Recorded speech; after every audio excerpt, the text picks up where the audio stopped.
Welcome, everybody, to another episode of Amplify Your Business. Today, I am talking to Jay Schiff. He is the co-founder and CEO of a company called Addinex, and they are tackling a massive problem that we'll hear a little bit more about here in a second. But first, I want to welcome you to the show, Jay.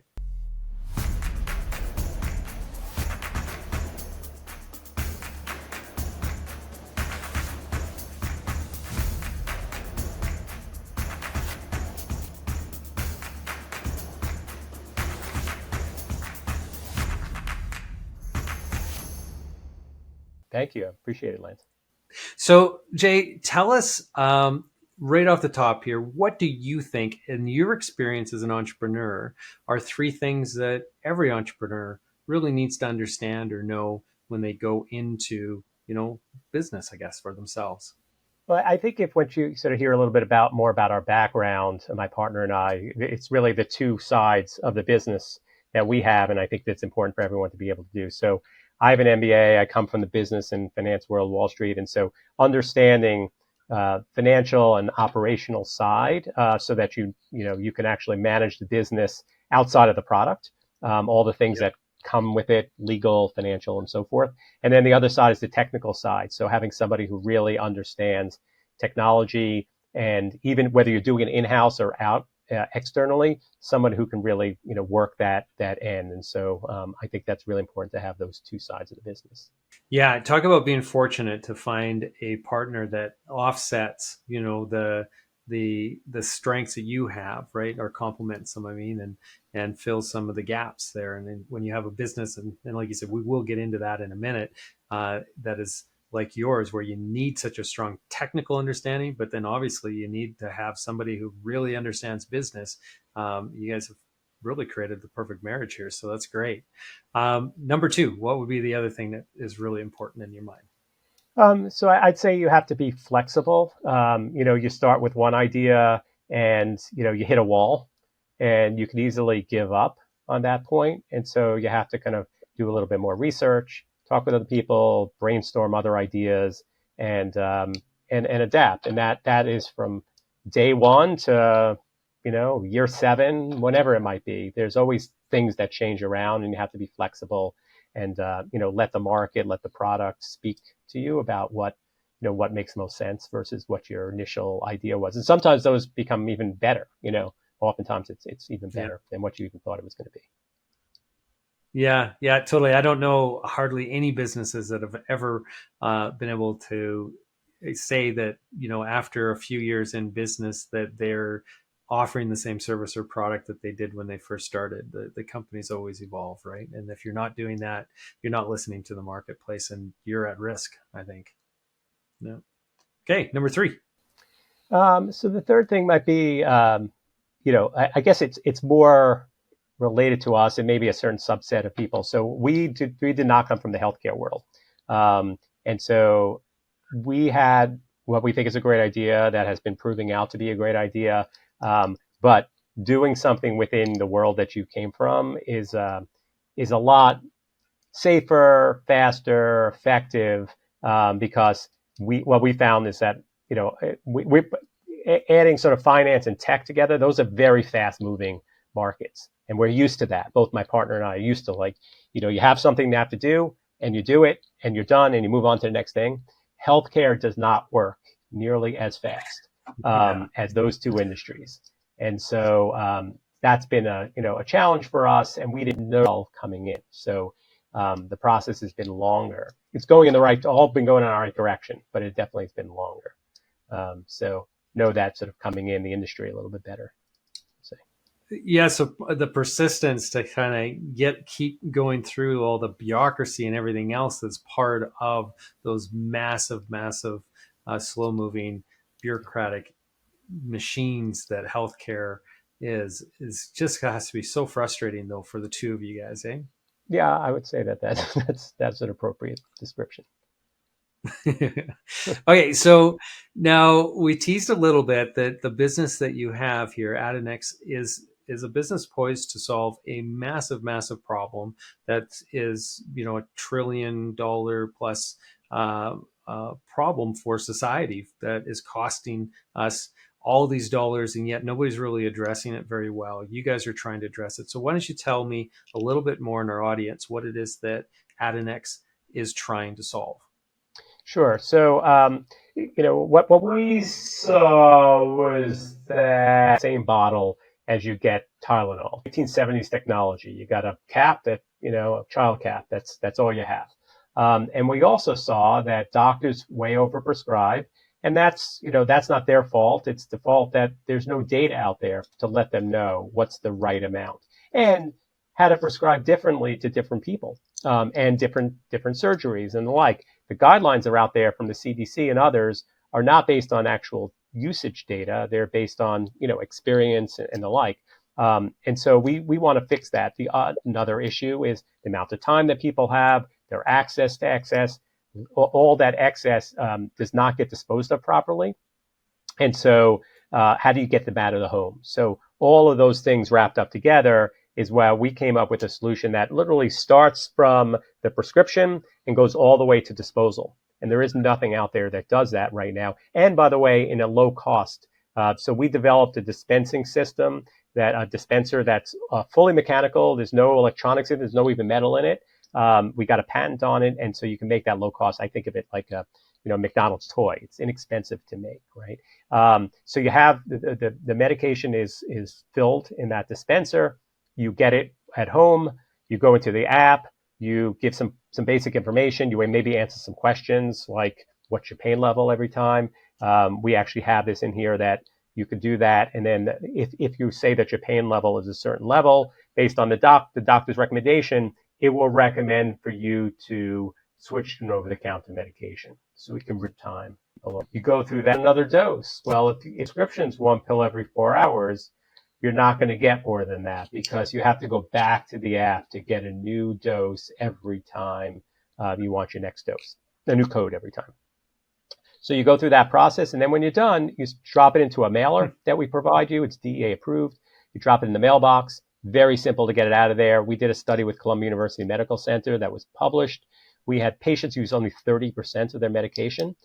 They had 2/3 fewer refills than other studies, and we had an 84% disposal rate versus under 10% in multiple other studies.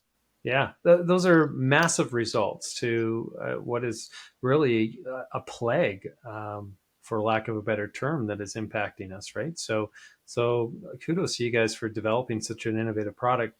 Now, is that what you started with? Because when we talk about at the beginning there, where you have to be flexible, you have to evolve. Was that the idea right from the start, or has it evolved into this? No, it's definitely evolved. So the initial idea was simply, I went to my partner who's a young technologist, and I said, can we just make something that would limit your access based on your prescription, 1 dose every 4 hours, whatever that can be. That's where we started. And then as we were going through and doing this, we just more and more said, wow, like now we're collecting information. Every time they go in and request, we know that. We can ask them questions. We can give them feedback real time. We can let doctors know. And then, wow, we can make this inexpensive. And if we make it inexpensive enough, we can make it easily disposed of. So it really morphed into something much bigger than the initial idea.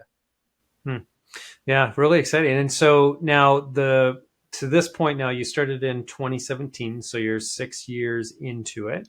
What has been the biggest challenge that you guys have had to overcome, besides obviously the development, the research and development, and getting it refined to where you're at now? What has been the biggest business challenge? The number one challenge is clearly reimbursement. So, I mean, part of that is for us to, as not healthcare people coming from the healthcare world, kind of weaving through that end of the world, making the right connections, getting the ability to even get in front of them to convince insurers and the like to reimburse, and the way our healthcare system works. So as you mentioned before, it's over $1 trillion annual cost of society. 1.5 trillion was the last number, and that includes like the loss of lives and medical costs, incarceration. Like 85% of people who are incarcerated either were arrested for drugs or having labor shortages. All these kinds of things have massive implications, but who's paying for the solution? It's a lot of pointing fingers that somebody else should be paying for it. So we're trying to weave through that. That's been our biggest challenge. We still have a lot to do in order to solve that. It's not that people haven't said that they can't do it. It's just finding the right avenue to get that started. Yeah. Now, from a business perspective, that's also creates tremendous barriers to entry for a lot of potential competitive products as well, because it's a convoluted process to navigate through for anybody, which means it's costly.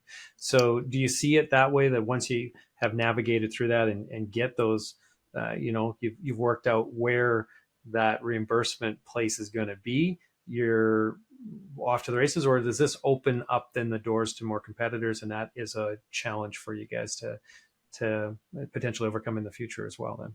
No, I think it's the former. I mean, like I said, we have a device that is patented, that is low cost. It would be hard to replicate that product. Plus, it is it's a challenge. We could have made a simple app to try to collect the information.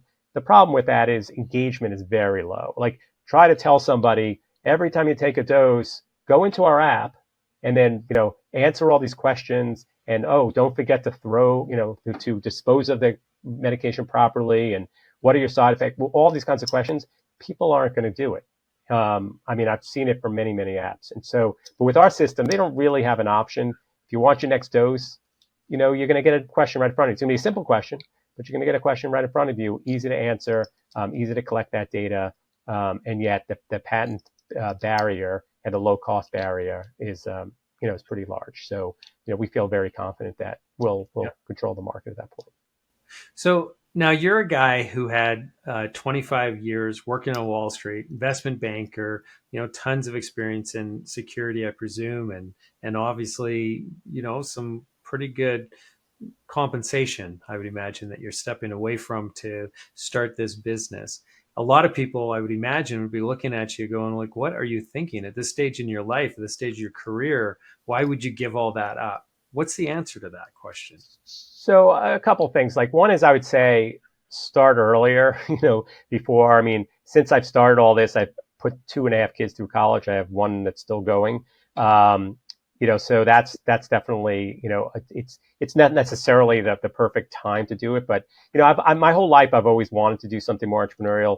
I come from a family of all small business owners. Not people who work for big companies and the like. And so I spent my whole career being in big companies, always feeling a little bit of a fish out of water. It just happened to be sort of in my life, this is the way it went. And I wanted to do something that was a little bit more meaningful, a little bit more impactful. And so, it's no better time than the present, I guess. Also, meeting Stan, my partner, has a big difference, right? If it was 20 years ago, I didn't know him then, and I've known him for 10 years now, but I wouldn't know him then, and I wouldn't know how to do anything on the technology side. And as I Yeah. say before, you need to really understand if you want to do something in technology, you need to have somebody who really knows that. And just trying to hire external people doesn't really work that well. You need to have someone you trust that is really good at that. I didn't have that at that time. So, as an investment banker, you would have been working probably with fairly large companies, I suspect. And so, as you're starting, this startup, what, I guess, were you able to carry over in terms of the experience that you had working with those businesses, your understanding of that, coupled with your MBA, that you can apply into the startup, but also what maybe was difficult to kind of transfer into this smaller venture? Yeah, it's not so transferable, honestly, from this standpoint. I mean, my MBA and understanding financials and accounting and operations and all that kind of stuff is applicable. But when you have a company, I generally work with companies that were already sort of on their way. They were already making money. They had positive cash flow. Were in growth stage. Even the companies that didn't, they were there and they had to turn around and the like. And I have all the experience with those. But it's vastly different than starting something from scratch. Raising those first dollar. I've invested in over $1 billion, multiple dozens and dozens of companies in my career. But those companies are just much more advanced. This is a whole other world. Investing and putting the money toward it's something that's high risk, high reward. What I found is that it's rare to find someone like Mark Zuckerberg who could take an idea, build it, grow it, and turn it into $1 trillion company and still be the same manager the whole time. Where most companies, you'd need someone different in different stages because there's different skills, there's different strengths, and because the company's different during those time frames. So what I have to focus on now is very different than most of the companies that I've dealt with in the past. Yeah. So I'm curious just to extend, I guess, what you were just saying there in terms of, you know, your different stages. Different stages have different needs of a business's life cycle. At this stage in your business, what's easier now than what it was 6 years ago when you were starting, or 4 years ago, or 3 years ago? Yeah, I would say the thing that's easier is, we ran a study, we had excellent results, and the study with, a major institution like Columbia University Medical Center, and that adds a lot of credibility. So once you have that, then it's easy to get the next people to say, all right, well, it's published, peer-reviewed journal, real major institution. And so we've had, we're working on we got a grant from the CDC. We're working with a researcher from the Yale School of Medicine on a study where we've adapted it for addiction treatment. We have two other major institutions. One we're very close to getting approval on doing a pilot study, and another one where we're at the early stage. And each of these institutions are, Ivy League or equivalent institutions that are, wanting to work with us. So, whereas the beginning, just trying to have some Wall Street guy and a tech guy convince people in the medical world that they should, allow their patients who are in a lot of pain to use our system. That's a challenge. Oh, and by the way, I mean, our devices are literally 3D printed in the house of my CTO. These are not, but they work, and we've proven that they work.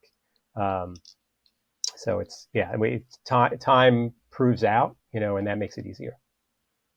So I'm also curious, with all the businesses that you've touched through your previous business life, and then now, and the experience that you have with this business, what are the ingredients of a successful entrepreneur or a great entrepreneur?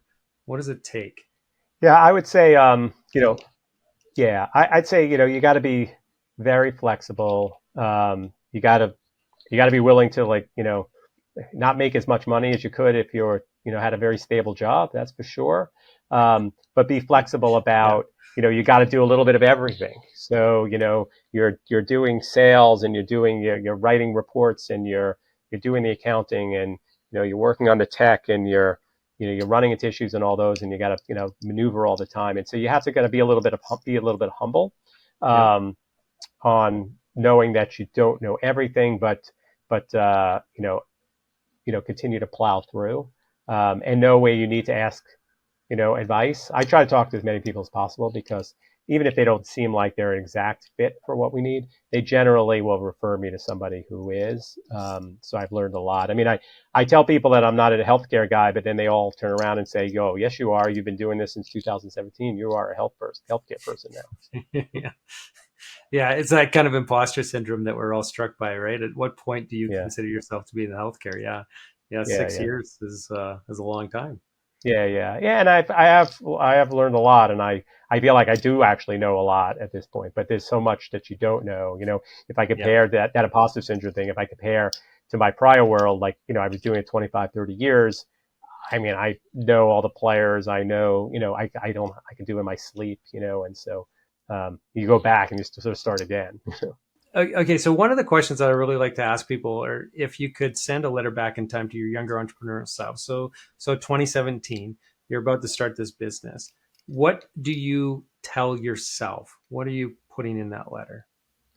I would say that, from a personal perspective, you know, think about, how long it will take. So we happened Mm, to choose the healthcare world and didn't realize how long things would take. So it's not about, do we have enough money? We're very frugal, and I found ways to get grants on different things. And we have our payroll taxes. We have we've been able to reduce our payroll taxes through some different things and all kinds of different ways to save money. But the reality is that money stretch. The longer you stretch out, the more you end up spending on things that if you could do it faster, you wouldn't need to. And so I would say, like, be prepared, especially if you're in the healthcare side and maybe some others as well, is it's going to take longer than you think. Like I Yeah. did not expect it to be at this stage. I expected to be at this stage, but I expect to be at this stage a lot earlier. And Yeah. it's just only so much I can control outside.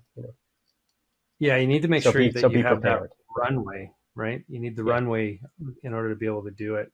And this yeah, isn't something that's unique just to healthcare. I think healthcare aggravates it even much more so. But yeah, that's a common thing that I hear from a lot of people where they'll say, everything takes twice as long and costs twice as much as what I ever thought it yeah, was yeah. going.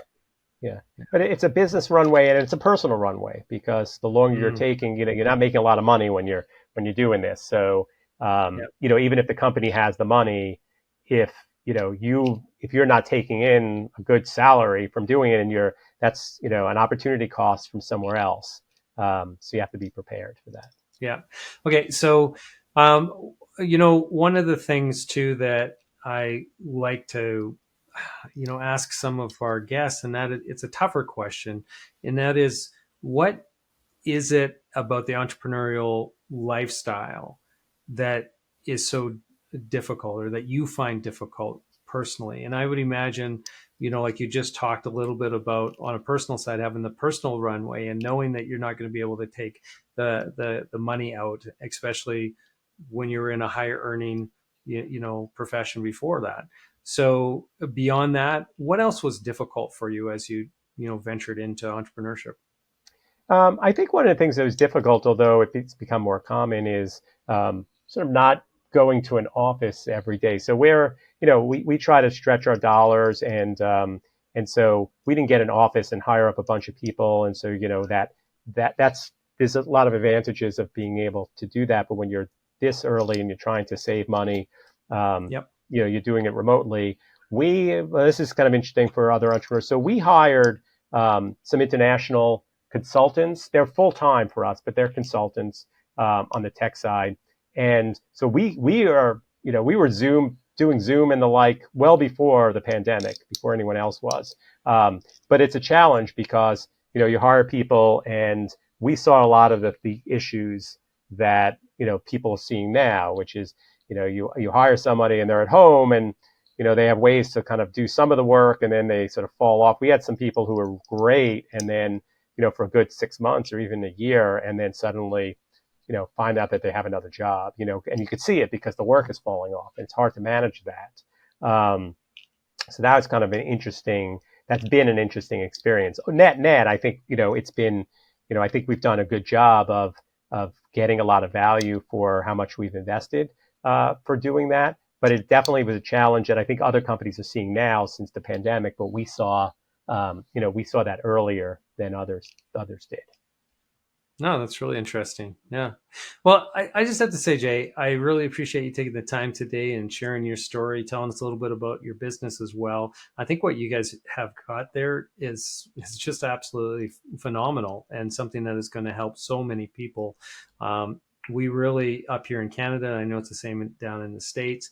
It's just such a crisis right now when it comes to opioid addiction, and a lot of that is starting with the prescription drugs. And so, if we can help alleviate some of that and make sure that it's being used responsibly, and not being stockpiled and so on, there's a way for people to wean themselves off of it as quickly as possible, like your app does. It's going to have a huge societal impact, and so that has to be extra rewarding for you, knowing that that's what you're going to accomplish. Yeah, I mean that's why I'm in it. Like if I was doing something where it's just trying to make a buck and spending as much time, I wouldn't be doing it. Yeah. Yeah. Very good. Well, thank you so much. I really appreciate it, Jay. If somebody wanted to connect with you to learn more about Addinex, more about yourself, what would be the best way for them to do that?